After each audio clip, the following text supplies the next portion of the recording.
William, hopefully your favorite videographer from Two Hats Publishing. I welcome you to another Two Hats special of community events. Let's look in and see what's really happening.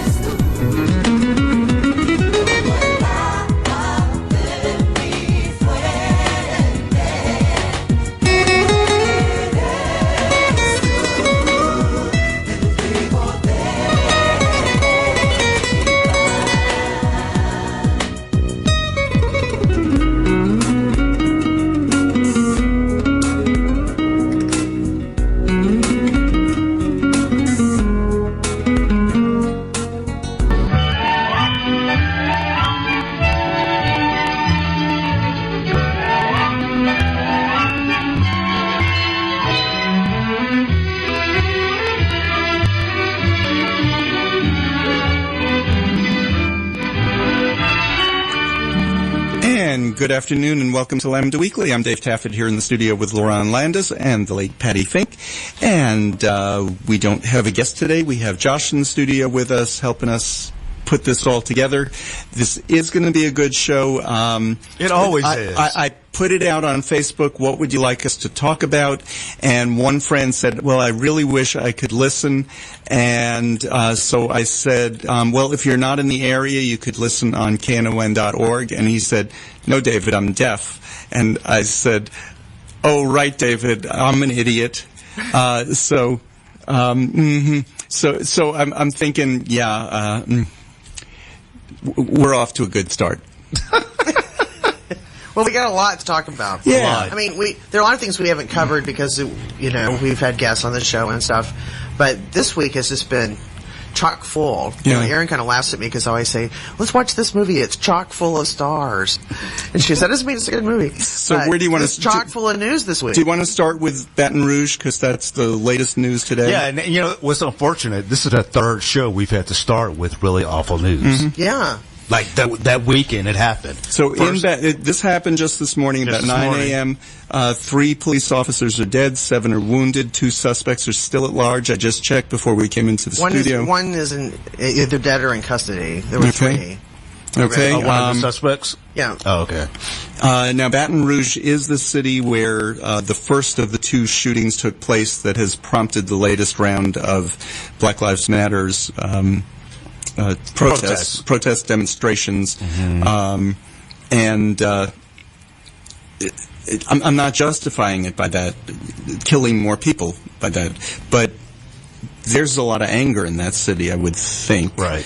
Although Dallas was mischaracterized in some national news reports too, and I don't want to mischaracterize them. Well, this is saying that there are 3 officers killed and three people wounded. Okay, and what about the 7 officers wounded? Is that an old report that's not true? Apparently so, because okay, good. They're not saying that's what's happened now. Good. And this comes at the end of, and we're not quite finished because one of the officers is going to be from Dallas is going to be flown up to Michigan to be buried, but the 5 funeral services in Dallas, memorial services, were held on Wednesday and Thursday. On Tuesday, President Obama and President Bush were here at the Meyerson. I got my White House press credentials to get into that. That was pretty cool. I was saying that you need to present those in order to get into the KNON studio. We had our KNON meeting that night. We have a semi-annual staff meeting, and I was there. I showed it to them, and it's like, that's right, KNON. And the White House. But do you know what came out at the KNON meeting? As diverse as this station is, and as varied as our crew and our on-air people and our shows are, this city needs us more now than they ever have. Oh, absolutely. Yeah, I agree. We are the voice of the people. And we have when we say people, we mean everybody. Kind of people. Every time. Everybody. Yes. And sometimes on some shows, we have a little bit of everybody on those shows, too. I mean, it's perfect. Lerone did the Jewish Music Hour a few weeks ago. Because you can't get any more. Why not? Why not? Why not? And the rabbi's opinion of that was, thank you. Yes. I needed somebody to fill in that day. Thank you. That's right. But on Tuesday, during the day, the president and the former president were here. I was able to get in. I did pass somebody from ABC News that I knew. He was outside. He called me, and I said, "Oh, hi." And we talked for a few minutes. I hadn't seen him in about 10 years. And I said, "You'll have to excuse me. I'm one of the people invited inside." Glad we had nice weather for you today. Meanwhile, lives in New York, I think, so he's just sweating in. Yeah, but welcome to Texas. At least his crew was there, and the reporters. So afterwards, I came outside and I said, "I have a scoop for you. President Obama just signed an executive order banning all handguns." You didn't. I said, "So you can just run with that, okay?" And he said, "Yeah, thanks, David." I said, No, really. And you might want to go on the air now. I'd like to hear that. They didn't. Imagine that. Mm-hmm. My reputation precedes me. But inside, the service was wonderful. And I watched it live. Okay, now here's what the biggest criticism was. Boy, did George Bush look strange. And we took pictures inside, and in every picture we have odd faces, we have really funny, contorted looks. I looked at the video of it in some places, and boy, inside it just looked normal. You know what it reminded me of? When Howard Dean had the scream, and you said inside the room, he just said, "Yay," or something, and it was no big deal. We couldn't hear him in the room. Yeah. This is when Howard Dean did the so-called And that's scream. what this was. The funny part was Michelle Obama and George Bush, I don't want to say they were cutting up through the whole thing. She was not. Yes, she was. Oh, yeah. Not cutting up, but he would make a comment to her, and then she just on the hand. Or then there was she grabbed his hand, and then she leaned over and whispered something to him. Yes, she did. Who pulls it off better? She does. She's gorgeous in person. I mean, I'd never seen her in person before. She's absolutely gorgeous and graceful. And when the Obamas were walking off the stage, he grabbed her hand. And one of the people sitting next to me it was an international press person, he said, "Yep, they still love each other." Mm-hmm. It was just a casual, obvious thing. The funny part was, for the last song, which was Battle Hymn of the Republic, George and Michelle were already holding hands sitting down, so they just kind of jumped up together. Laura gave them this look. Barack gave them this look. But they both stood up with him, grabbed hands. I think Michelle was holding his hand to control his hand. He was dancing. That's how I interpret it. I don't think we should linger on this too much. But anyway. But he was beat red through the whole thing. I mean, when the camera panned to him, he was beat red before he got up to speak. And then he said, and he was acknowledging President Obama and Mrs. Obama. Mrs. Obama. And I was like, oh dear. Yeah. Well, just one more comment on it. I said to the person I was with who's doing the photography, I said, pan over to Eddie Bernice Johnson. She just got up and held Ted Cruz's hand. He's going to explode. He didn't. Anyway, it was a gorgeous service inside. And it's interesting, what comes across on camera is not what we saw in there. And none of us did. I mean, I was sitting with a whole row of reporters, and none of us did. But it was a beautiful service. And it was very healing. The first 5 rows were families of the officers. And each time anybody came in, everybody stood. That's really awesome. Yeah. And I have to say, I've never been more proud of our mayor than in the last 10 days. He's done a fabulous job. Amazingly. Yeah. Amazing. I went to the Thanksgiving Square service. He was extraordinary there. He talked, his big message was, yes, we can hold 2 thoughts in our head at the same time. That we support the victims who've been killed by police. We support the officers who've been killed.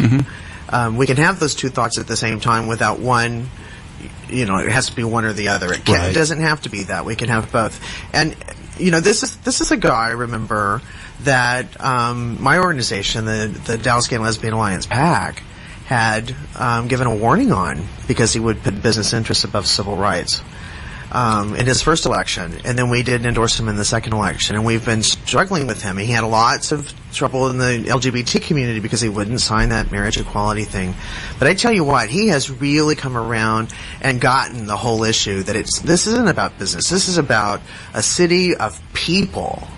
Of real human beings. You can't do business struggles. if you don't have your civil rights. That's right, and you can't do business if you don't connect with the people, and we're not united together. That is a priority in our city, and he's picked that up and he has run with it, and he has just been extraordinary. I mean, his speeches have just been amazing. The way he. The way he's delivered his speeches, he's just been, just the pillar of dignity and grace and leadership. I've just been so amazed by him. It's been extraordinary. Normally it would be a governor who would invite somebody to the state, and obviously ours didn't. But because of Obama's connection with Mike Rawlings during the Ebola crisis, they were in touch. But during that refugee crisis, when Dallas County had offered to house a certain number of refugee children, and there was that big meeting and a wonderful picture of Obama laughing and Elbert Garcia laughing, and Clay Jenkins laughing, and Mike Rawlings laughing, and Rick Perry sitting there with a scowling look. Right. They connected. I mean, they obviously connected, and Obama just learned this is a place that has the same goals he does. So Mike Rawlings got on the phone and said, please come to Dallas next week. And Obama did. And it was really because of that friendship they developed, I think. I think so, too. And, something else that happened earlier this week was that the presidential town hall that was aired on several different networks. And one of the first questions came from Lieutenant Governor Dan Patrick. Yeah, he was invited on purpose. And boy, he lectured, he wagged his finger and lectured to the president about thinking before he speaks. I'm like, what? Right, exactly. You're telling him to think before he speaks, and that he needed to be more, to praise the police more. And like President Obama's just staring at him like, what? Because he does. And boy, did he take him to school when Patrick sat down. He did. He took him to school and really told him, he says, every time I speak, my first thoughts are with the police. And anyway, it was just great to see him put in his place, because it was outrageous what he said. But I was surprised he was that well-mannered in front of the president. But what we did notice was when it was ending, the president got up to shake hands with all the people in the front row, and Dan Patrick stuck his hand out first. He wanted to shake his hand. So, really interesting. Yeah. So, I just found out part of this whole thing, with the unfortunate ambush of the police officers here in Dallas. It's like we can't even mourn together, because I think that's part of the problem with, I'll say, American society in general. We always have to pick a side. Like, I saw all these arguments on Facebook and social media about whose speech was better. Oh, you're kidding me. Oh, my God, yeah. Oh, yeah, it's a lot of whose speech was better. Yeah, was it Bush or was it Obama? Bush Obama's was too long. Obama's was too long. Bush, couldn't he have stopped without saying anything about Black Lives Matter? Yeah. Exactly. It's like, you know what? I'm not regardless if you're a fan of either, they were both mourning together. Can't we just leave it at that? They put aside their differences for the sake of mourning these officers. Can't we do that? And no. And so we just have this culture of we have to pick one side or another, because everything is so about a competition, it seems like, so mean-spirited. Like, I'm right and you're wrong. Exactly. Constantly. You can probably quote the last time I said something nice about George Bush, right? Oh, I don't even remember one. Okay. Yeah. He was so appropriate in his speech. He was heartfelt. I don't know how it came across to people just watching it on TV. In person, came across like that. But he was speaking right to that first 5 rows, and they felt it.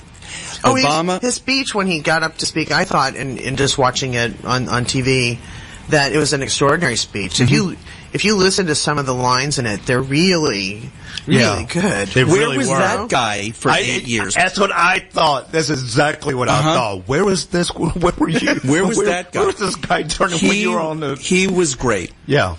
Yeah, he was. Give credit where credit is due. You know what? Everybody who I've heard, but he's a war criminal. You know what? He's still an ex-president, and until he's indicted on something, he's still an ex-president. He did a great job that day. And he lives right here in our community. He does. He's part of our community. The line that I liked that he gave was, "We all lost 5 members of our family." He said, "I knew them.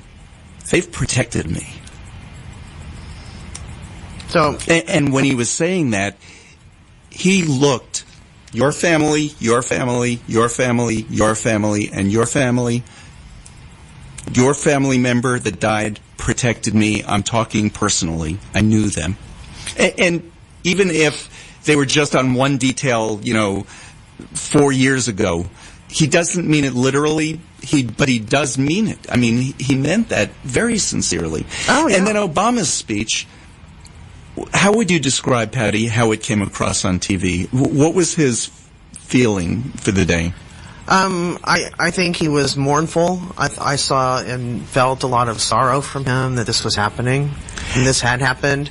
But I also felt that he needed and wanted to bring up and talk about some topics, frankly, and very frankly, with the American people, and use that moment to recognize all of these issues that had come to the fore and then sort of burst open in a really raw way. And he wanted to put some context around them and about how we move forward. And in the room, the feeling I got was he was frustrated. He was sad and mournful, all those things you said, but above all, he was just frustrated. I have to go to another one of these things. Yeah. And it's not about me having to go.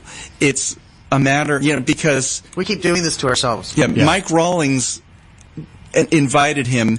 He wouldn't have thought of not coming. He cut a trip to Europe short in order to be there. But he was frustrated. Let's take a break. You're listening to Lambda Weekly on 89.3 Knon FM. I'm Dave Taffet here in the studio with Lerone Landis and the late Patti Fink, and my voice is just cracking. Maybe after the break, it'll be back. This is Rollins Gilliland, and I'm listening to Lambda Weekly on 89.3, and darn glad to be doing it. And this is Lambda Weekly. I'm Dave Taffet here in the studio with Lerone Landis and the late Patti Fink. Patti, some polling numbers. Yeah, well, we were just talking in the break about the fact that in the midst of all of this that happened Tuesday that we just discussed in the first segment, Bernie Sanders endorsed Hillary Clinton. And he'll have a major speaking role. I believe he speaks Monday night of the convention, which will be a week from tomorrow night. Oh, we'll talk about who's speaking next week in a minute. Oh, yeah. But to that end, there was some interesting polling, and as our listeners may know, and if you don't, then this is important to remember, national polling means nothing in a presidential election. It really does. It means nothing because it's a state-by-state thing, and it's electoral votes. Exactly. All of that. So we need to look at state polling. And so Ohio and Pennsylvania had some polling done this week. Some really big ones. This is NBC, Wall Street Journal, Marist poll. Excuse me. Now, before you tell us the results, is this pre or post Donald Trump announcing his VP pick this week? Before. This should be before. Okay. But it's really interesting to see the breakdowns and the crosstabs, the detail within it. But overall, this is from Pennsylvania, of Pennsylvania registered voters. Hillary's leading 45 to 30. Excuse me. Patti, would you like a cough drop back? I don't think she wants to share. We were just talking about that in the break. 45 to 36. Okay. So, she's pretty well ahead. But what's really interesting is that... And that was in Pennsylvania, you said? Pennsylvania. Okay. What's really interesting is that for what they... for how the registered voters self-identify, she has 12% of... Is it 12%? I think it is. 12% of Tea Party supporters. Of Tea Party supporters? Tea Party supporters. And she's really, really stomping him in almost every category. But this particular item is true in Ohio as well. When you break it down by race, Trump gets in both Ohio and Pennsylvania 0% of African Americans. 0. And I've never seen that. I've never seen that on a poll. Ever. I haven't either. And it's happening in Not Ohio. even a point? No, 3? not even a point. Did you see Saturday Night Live last night? No. We record it, but I haven't watched it. There was one sketch, and one of the short lines was, when Hillary wins, plan to take your African-American neighbor to dinner to thank them. Well, it is really extraordinary to me that... Wow, 0%. This is the second time it's happened. It's once in Ohio and now in Pennsylvania. Oh, my God. And so, you know, and there are significant numbers of African Americans in both of those What about states. Ben Carson? This is not Vermont or New Hampshire. That's true. What about Ben Carson? Beats me. I guess he's not living in Ohio or Pennsylvania. I guess that's it. You know, but a blip might not even count. One. I was going to say, even if I don't know if that's still going to show up. Maybe he and his wife. Maybe that'll make it show up. I just think it's real extraordinary. That is interesting and funny. Yeah. Wow. Yep. So, Mr. Bernie's supporter, what did you think of his endorsement of Hillary's speech? You know, in general, I don't think I kind of or whatever when it comes to endorsements. It was nice to hear. I don't know if it really makes a difference in the end. From the supporters that I know personally, and there's a lot of them, Bernie supporters. Yeah, because you live in that left-wing liberal suburb of Garland. They're being pretty stubborn.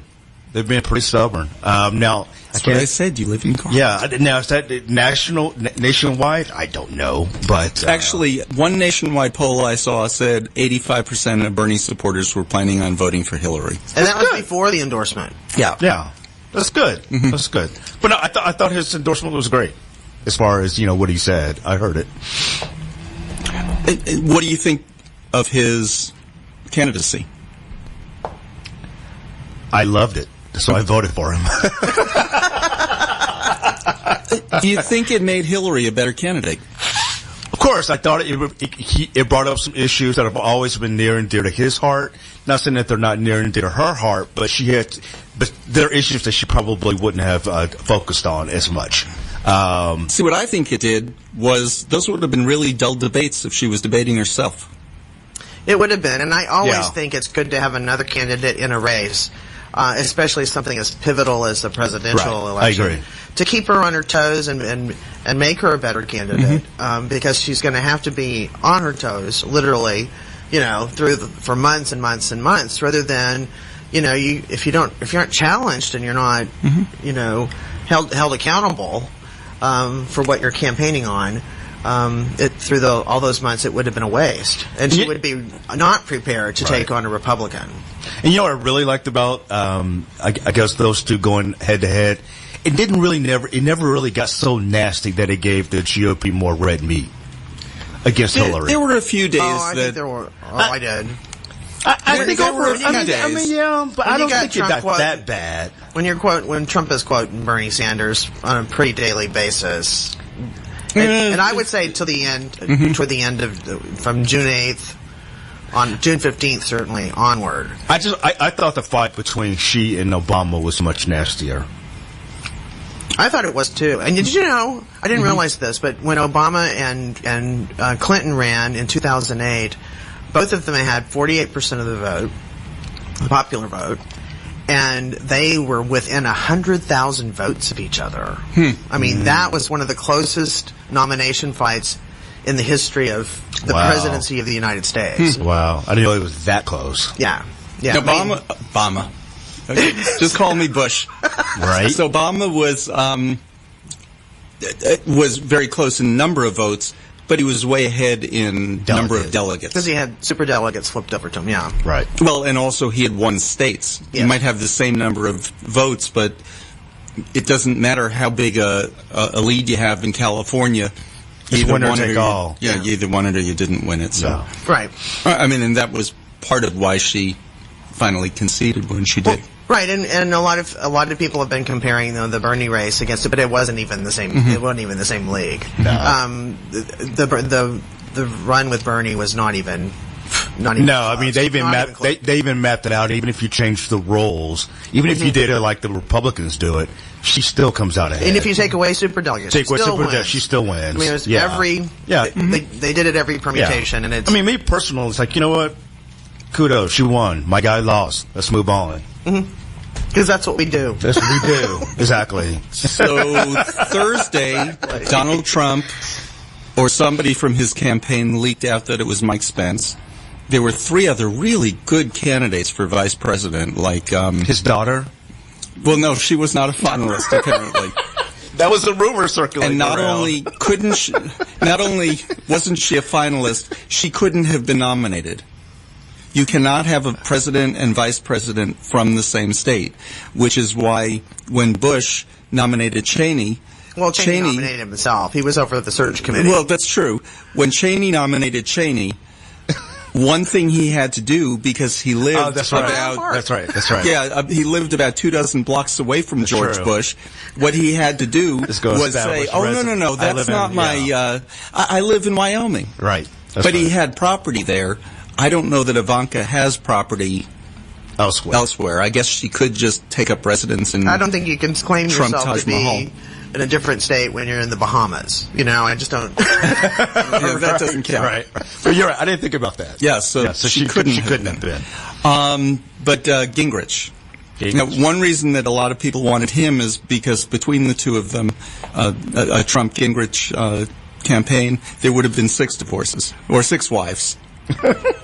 Okay. Let's not even go. There's so much wrong with Gingrich, and he made such a fool of himself there toward the end, desperate to be named VP. Yeah. And the same with Chris Christie. And I saw this tweet that was really funny. I can't even remember exactly how they said it. It said, can the pain of Chris Christie go any deeper? I know. The first event that Trump and Pence were going to do together was in New Jersey. Was Christie invited? Are you serious? Yeah. Oh, was Christie even invited? Oh, probably not. It's just rub it into his face. Okay, so Slate magazine had an article, Why Vacuous, Cowardly, Anti-Gay Mike Pence is a Perfect VP Pick for Trump. And they go on to explain several things. Here was the one point that they made that I think just says it all. Indiana passed the first RFRA, the first Religious Freedom Act, whatever. What's the other F for? Religious Freedom... RFRA. Or the second R. RFRA. Whatever. Yeah. Religious Freedom something Act. Yeah. Rights Act. Yeah. Within days, it was obvious that this thing wasn't going to work. They were getting boycotted. Sports events were moving out of the state. It was really bad for business. So Mike Pence backtracked, passed something that said, okay, we have all these things, but you can't discriminate.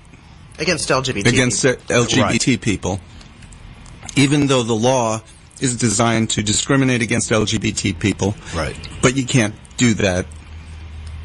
And that's what's still in force right now.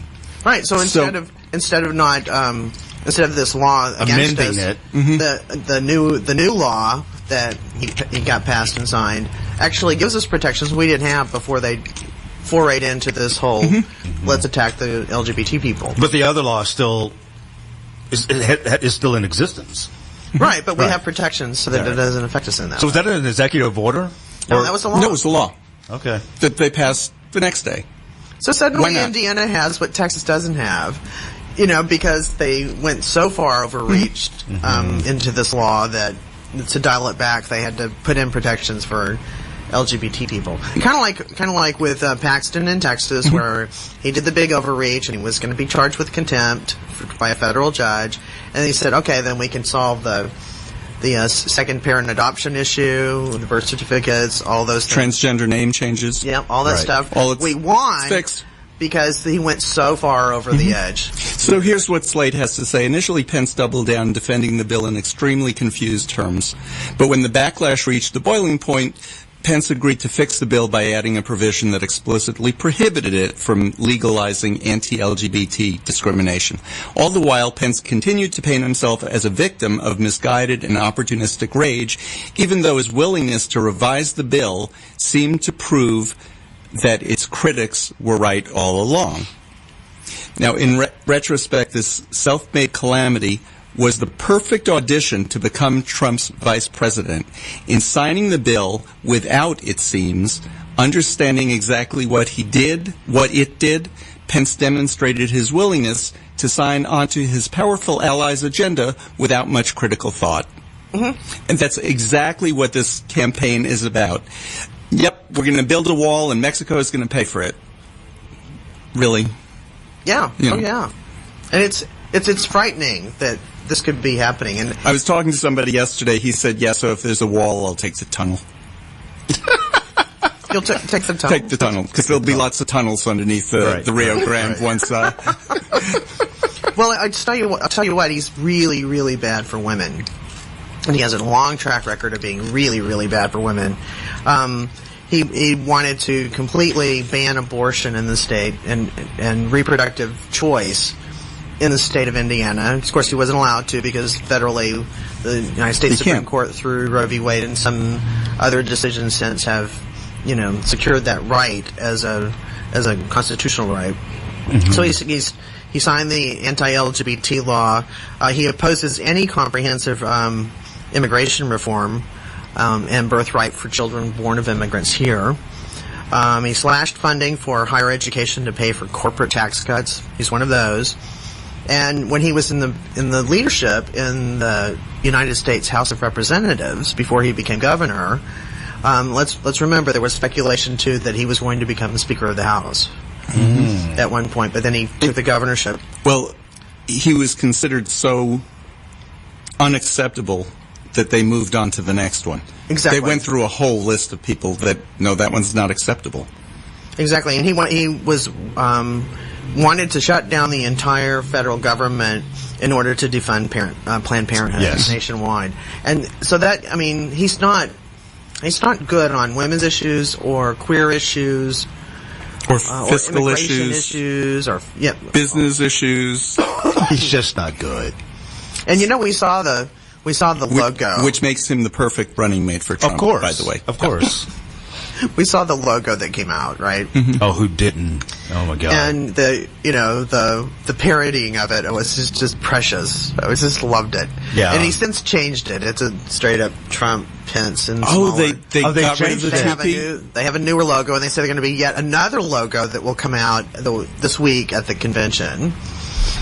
So they spent an hour or two making that first logo. They're just throwing one of my all best that work. was somebody tweeted, "Wow, big moment for Microsoft Paint."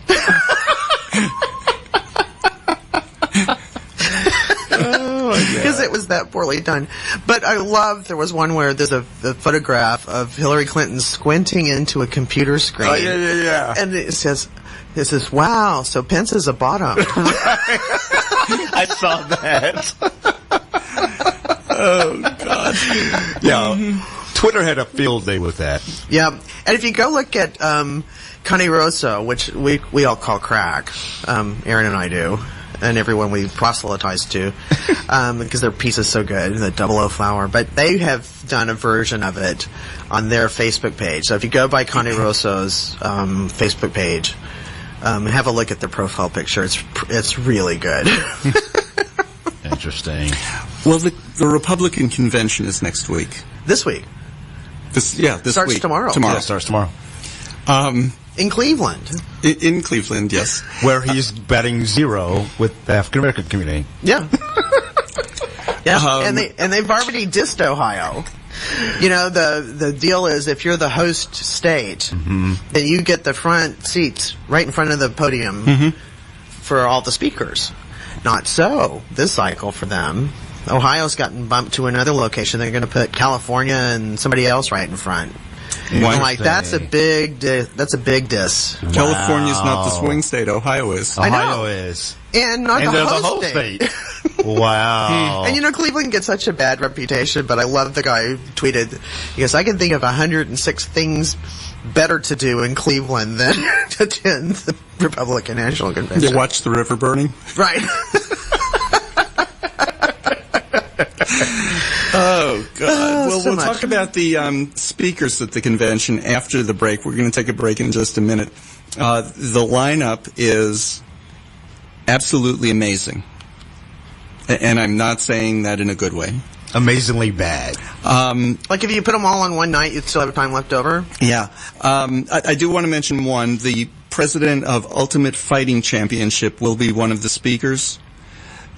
One of the reasons that she will be speaking is because Trump suggested that one of the nights of the convention should be about sports. He wants winners. That's his whole impetus. He wants winners. Okay, you're going to the convention. You've been to the convention before. Are you going? You are going this year. Oh, you're not going. No, it's the first one we're going to miss in long time. Okay, so but you'd been to several. Mm-hmm. What does a night at a convention about sports even mean? It's a great question. Now, what they've been doing in modern times in the convention, certainly in the Democratic Party, is to give a theme to every night that ties into your overall theme. And the Democrats are doing that. I mean, Hillary's thing is Stronger Together. And there are different ways of being stronger So that together. weightlifters one night. Pardon me? Weightlifters one night? No. Gosh, no. Oh, that's Trump who would be doing that. But, Trump is having trouble geting, and he's even said, we'll talk about that after the break. Okay. Why don't we do that? Let's take a break. Because there's so much to talk about that. Oh, yeah. Right. You're listening to Lambda Weekly on 89.3 Knon FM. I'm Dave Taffet here in the studio with Lerone Landis and the late Patti Fink. We'll be back with more right after this. Take it away, Josh. Hi, this is Valletta Lil, and I listen to Lambda Weekly. I hope that you will too. And welcome back to Lambda Weekly. I'm Dave Taffet here in the studio with Ron Landis and the late Patti Fink. We're talking about the Republican convention. Okay, so this one is such a mess. Have we ever even talked about conventions, like for a whole segment on this show before? Oh, I'm sure we have. Oh, I think we have. Oh, yeah, because you were going and whatever. Yeah. Okay. And Aaron and I have been to the last three. I was a delegate to Boston in 2004.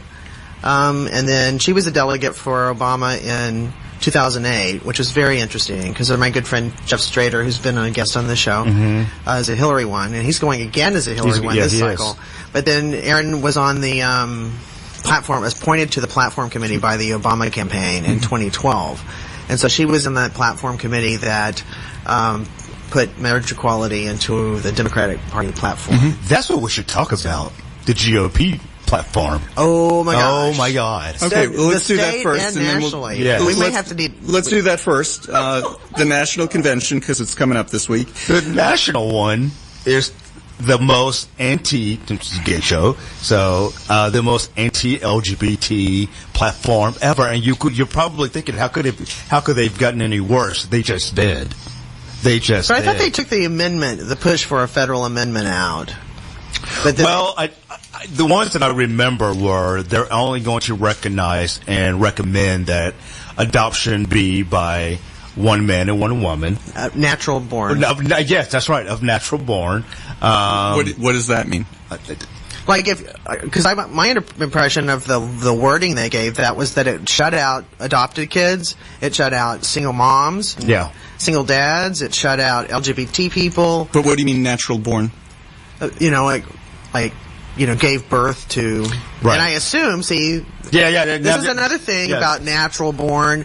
Is it really that dad's, I thought they were referring to immigration. No, that you could only adopt if you're a natural born. Okay. No, they probably have that in there in some paragraphs. Yeah. And the funny thing is that the law cabinet's response to it, they were in shock. Really? Why were you shocked? What I got from that was they were in shock that this is the worst one. Because a lot of them supported Donald Trump over people like Ted Cruz because they thought Donald Trump was more, not supportive of the gay community, but just didn't care. He has lots of gay people who work for him. He's always been around gay people. He kind of blew off the whole bathroom bill bullshit. Yeah. He did, but he also made it very clear, repeatedly, that he was against marriage equality. Right. And not that he could do it, but he also has said repeatedly that if he were to get into office, when he gets in office, he's going to reverse marriage equality. Now, we know he can't do that, but still, he's pandering to that audience. So I don't get this these recent media stories that somehow that Donald Trump is gay friendly. I don't think what they were expecting. They were expecting a platform that dealt with real issues. I guess so. No, but see, this is the Republican Party. Now, Trump is sort of an uninvited guest, I guess you could say, to the Republican Party. They wanted to axe him, and I've heard some theorizing among some pundits that Pence is the choice of the GOP. Mm-hmm. Pence is the choice of the Republican Party, not of Trump. And that's why the night before he was going to say it, he was like, do I have to? He wanted to bow out. He wanted to bow out of that one. That was confirmed from people in his campaign. Wait, Pence wanted to bow out? No. Trump wanted to choose somebody else. Oh. Yeah, he didn't want to do Pence. And so that's a ringing endorsement of your choice, right? Wow. They didn't want to do that because the GOP, the GOP pushed Pence, and then the GOP was its normal self in the platform. And in the Rules Committee, the Never Trump people were, batted down by 90%, 90 to 10 or something, ridiculously high. So their chances of what they wanted to do in the Rules Committee was to say, unbind all of the delegates. Now, how would that work?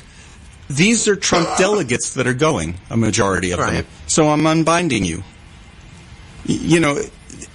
When Obama in 2008, when Obama was nominated, had your area, your senatorial district voted for Clinton, you would have been the delegate. But because they voted for Obama, Aaron was the delegate. I mean, that's just the way it works. She wasn't going to change her vote if they unbinded people. I know. I don't understand that. It doesn't make sense. I think they felt like, rather than, because they don't have super delegates per se, but in the Republican Party, but they felt like they could then influence some people sufficiently to move off of Trump, and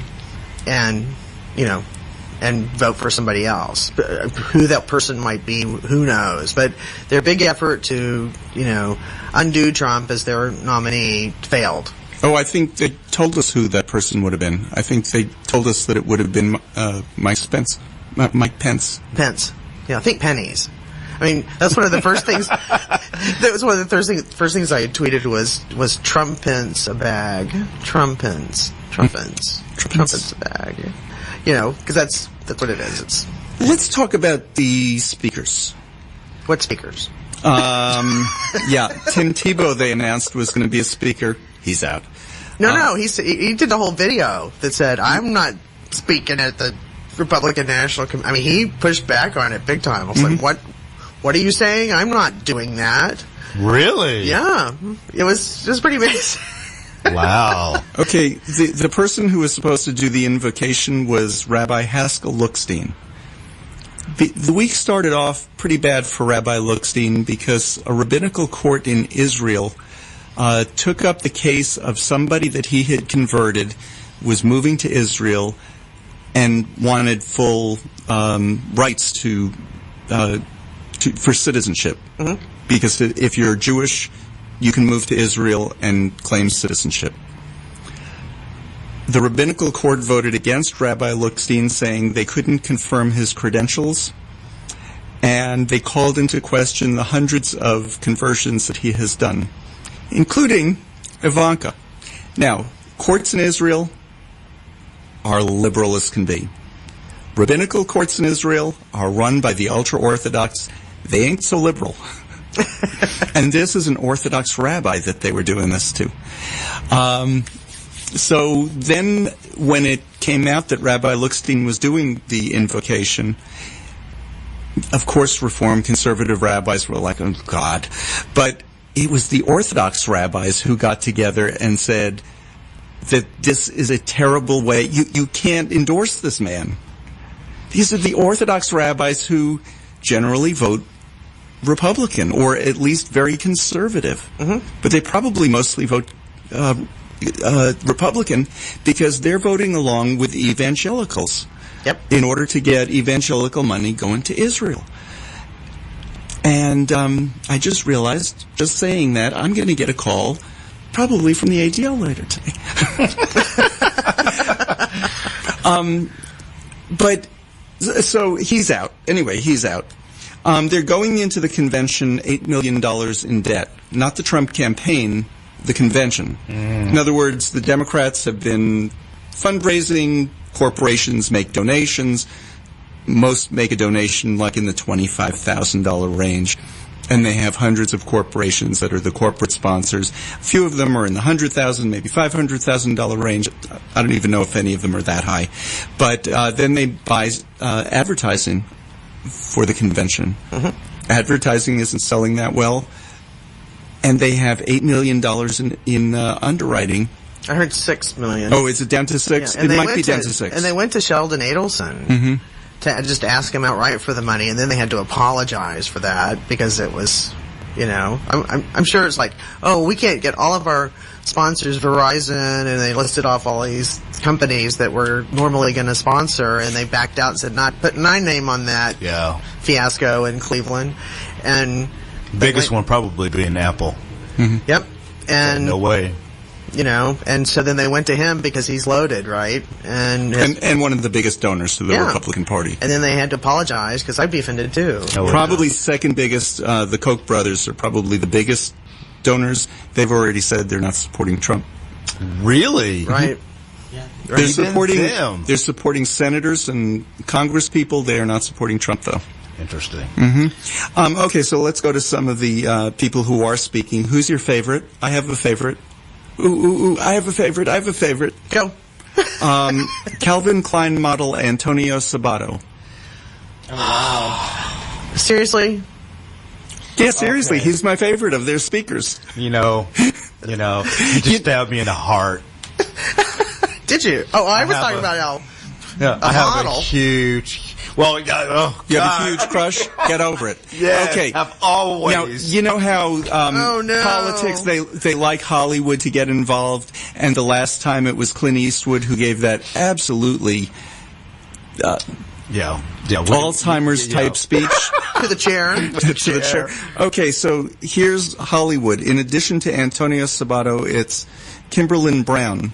She's an actress on The Young and the Restless. Oh, wow. Wow. Yeah. Ooh. Not saying anything against her. It's just that they're scraping the barrel. The bottom of the barrel. That's prime time. So where's his new sidekick, Sarah? Where's Sarah Palin? Alaska was too far. Alaska was too far. That's what she said. Can't come too far. Interesting. She was perfectly happy to gallivant around the country, and she's endorsed Trump. Yeah, that's what I'm saying. Where's she? Well, I mean, Alaska didn't have planes now? I think she might not have been given the speaker spot she was looking for. But they're so wide open with speaker spots. Come on. Because everybody's dropping out. Okay, so here are some of my other favorites.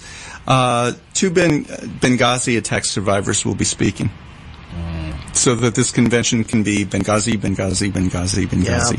Yep. All 4 Trump children will be making speeches. Of course. Now... And if the younger grandkids could talk, they were would old be enough to talk, top. they'd probably get there too. Each and every one of the Trump kids, in their own way, they're good speakers, they're very presentable. They make a nice impression of the family because you meet them and you want to say, oh, okay, are you sure you're not adopted? Really? You came from him? But... yeah, we'll have to listen to all 4 of them. We don't have to listen, but they'll be on in the background as I'm doing other things. Who are some... Oh, and of the 17 presidential candidates that were running on the Republican side... The clown car? Ted Cruz will be there, Ben Carson, Mike Huckabee, and Scott Walker. That's it. former Republican No president. Jeb Bush. There were 17. No. Plus Trump is 5. Wow. 12 of them are not coming. So Wow. Huckabee and Fiorina. Yeah, where's she? They were talking about Fiorina as a possible vice presidential candidate Oh. at one point. Wait a minute. She had already signed up to be Cruz's running mate. Yeah. Yeah, so she couldn't have been chosen by Trump. She could have. I guess. I mean, Cruz could have been chosen as the vice presidential runner. You know, once That's true. the others pull out, all bets are. It's a. They have one senator speaking. No, two. Joni Ernst and She's the bread bags. Jeff Sessions. Bread bags and the Three. hog castration. Shelley Moore Capito. Where's she from? Who? Shelley Moore Capito. Okay. That's not registering with me. Yeah, but they have a number of congresswomen, men and women speaking. Several governors are speaking. Ivanka will speak. Ivanka along with her brothers. Senator Mitch McConnell will speak also. He's always a knock-em-dead speaker. Oh, yeah. That'll be scintillating. Because you want all levels of government there. If you were going to pick an attorney general other than Ken Paxton, who would you choose? Republican. How about Pam Bondi from Florida? Oh, dear. Oh. Is he going to have Joe Arpaia? No, he has another sheriff that's going to be there, I'm sure. Let's just say it's not Loopy. I mean, this is some lineup that he has. And just note that from this Pennsylvania poll, by party affiliation, Hillary's taking 8% of Republicans. Probably the best-known person who will be speaking during the week is Rudy Giuliani. Oh, and he's just a lovely man. I know. I've never heard so many racist things come out of his mouth in 1 week. But it's not the first time. Yeah, he's been pretty racist. For a long time. Yeah. I wouldn't actually. Not defending him. I'm saying he's the best-known person who's going to be there. No, absolutely. Yeah. That's a drinking game right there. He says 9/11. Yeah, how many times does he say? Right. However, the president who was in charge during 9/11 won't be there. Right, or his family. Or his family. In any form or fashion. No. Right. So that's going to be, that'll be. Interesting. Well, we got a few minutes left, but so why don't we talk about, really quick, just predictions on who Hillary Clinton will choose as her running mate? Because we'll probably know by Friday. Here's what's going to happen this week. Monday, Tuesday, Wednesday, Thursday is the Republican National Convention. Thursday night will be the big Trump speech. And he wanted to do it in a big arena, but if he can't get delegates to come to their own convention, I'm not sure he wants to go to the arena, the big arena thing. And then Friday or Saturday, probably Friday, my guess is Hillary Clinton will name who her running mate will be. And then printers and T-shirt makers and all those people will work feverishly through the weekend and then get their goods to Philadelphia. And we'll have the convention for the Democrats Monday, Tuesday, Wednesday, Thursday of the following week. So this week, Republicans, next week, Democrats. And she'll give her acceptance speech Thursday night. So the last night of the convention. Okay, so and then the vice president will accept first, right? Right. What if then she decides not to accept the nomination? That ain't going to happen. Right. But then, I'll tell you what, the second she finishes her speech, since Trump will have finished, when she finishes her speech, we are in the general election. Yep, we are. That is the break point between the primary and the general. When she finishes her acceptance speech, she is the official nominee. She's accepted the nomination. She is on the ticket, and it's off and running until November. So who do you pick, or who do you think she'll pick? I would love for her to pick Cory Booker. I've heard of that name. That would be awesome.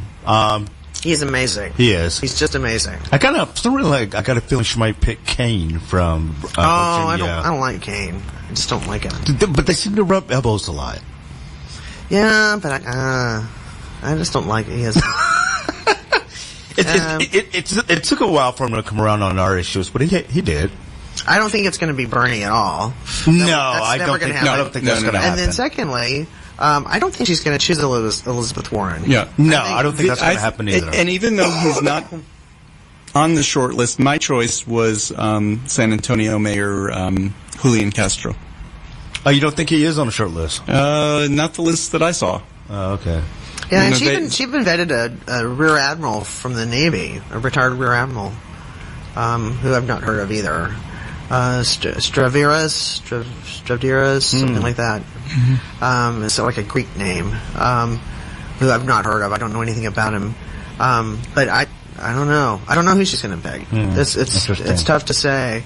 But I have heard that she's not going to choose somebody that will specifically benefit her in the election.